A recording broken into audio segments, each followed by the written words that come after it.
ইবতেদায়ী মাদ্রাসা জাতীয়করণ সহ ৫ দাবি বাস্তবায়নে ১৯তম দিনে শিক্ষকদের অবস্থান কর্মসূচি পালিত হচ্ছে। জাতীয় প্রেস ক্লাবের সামনে এ কর্মসূচি চলছে। তাদের অভিযোগ, প্রতিশ্রুতি বাস্তবায়ন না করে উল্টো শিক্ষকদের উপর পুলিশি হামলা চালানো হয়েছে। দাবি আদায় না হলে রোববার যমুনা অভিমুখে লং মার্চ সহ কঠোর কর্মসূচির কথা জানান তারা। আরো জানাচ্ছেন ওবায়দুল হক মারুফ। অনুদানভুক্ত ও বিহীন সকল স্বতন্ত্র ইবতেদায়ী মাদ্রাসা পর্যায়ক্রমে জাতীয়করণে গেল ২৮ জানুয়ারি ঘোষণা দেয় সরকার। এই প্রতিশ্রুতি বাস্তবায়নের দাবিতে লাগাতার অবস্থান কর্মসূচি পালন করছে স্বতন্ত্র শিক্ষকরা। শিক্ষকদের এই আন্দোলনে অসুস্থতার পাশাপাশি পুলিশি হামলায় আহত হয়েছেন অনেকে।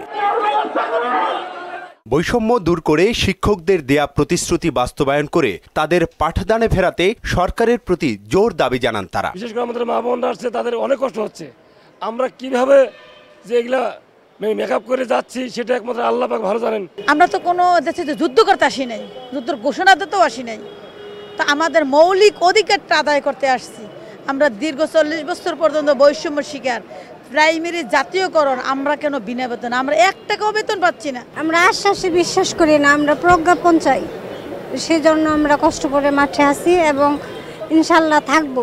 শান্তিপূর্ণ কর্মসূচিতে পুলিশি হামলার নিন্দা জানিয়ে নতুন কর্মসূচি ঘোষণা করেন স্বতন্ত্র ইবতেদায়ী মাদ্রাসার শিক্ষক ঐক্য জোটের চেয়ারম্যান কাজী মোখলেসুর রহমান ও সদস্য সচিব মোহাম্মদ আলামিন। ২৮ জানুয়ারি যে ঘোষণা করা হয়েছিল জাতীয়করণ পর্যায়ক্রমে, সেইটা আমরা বাস্তবায়ন চাই। এই বাস্তবায়ন আমরা এখন পর্যন্ত চোখে দেখি নাই। তারই পরিপ্রেক্ষিতে আগামী রবিবার ২ তারিখ আমরা লং মার্চ টু যমুনা কর্মসূচি ঘোষণা করেছি। আমরা আশা করি এই কর্মসূচির ভিতরেই মধ্যেই আমাদের দাবি ইনশাআল্লাহ পূরণ হবে। তারা দ্রুত আমাদের এই আন্দোলনরত শিক্ষকদের দাবি মেনে নিক। আমরাও চাই শিক্ষার্থীকে যে তারা যে শিক্ষার্থী আমাদের আন্দোলনরত যে শিক্ষার্থীরা বঞ্চিত হচ্ছে, এটা পরবর্তীতে আমরা এই সময় এই গ্যাপটা পূরণ করার জন্য আমরা রাষ্ট্রের নির্দেশের বাইরেও অতিরিক্ত সময় শ্রম আমরা দেবো।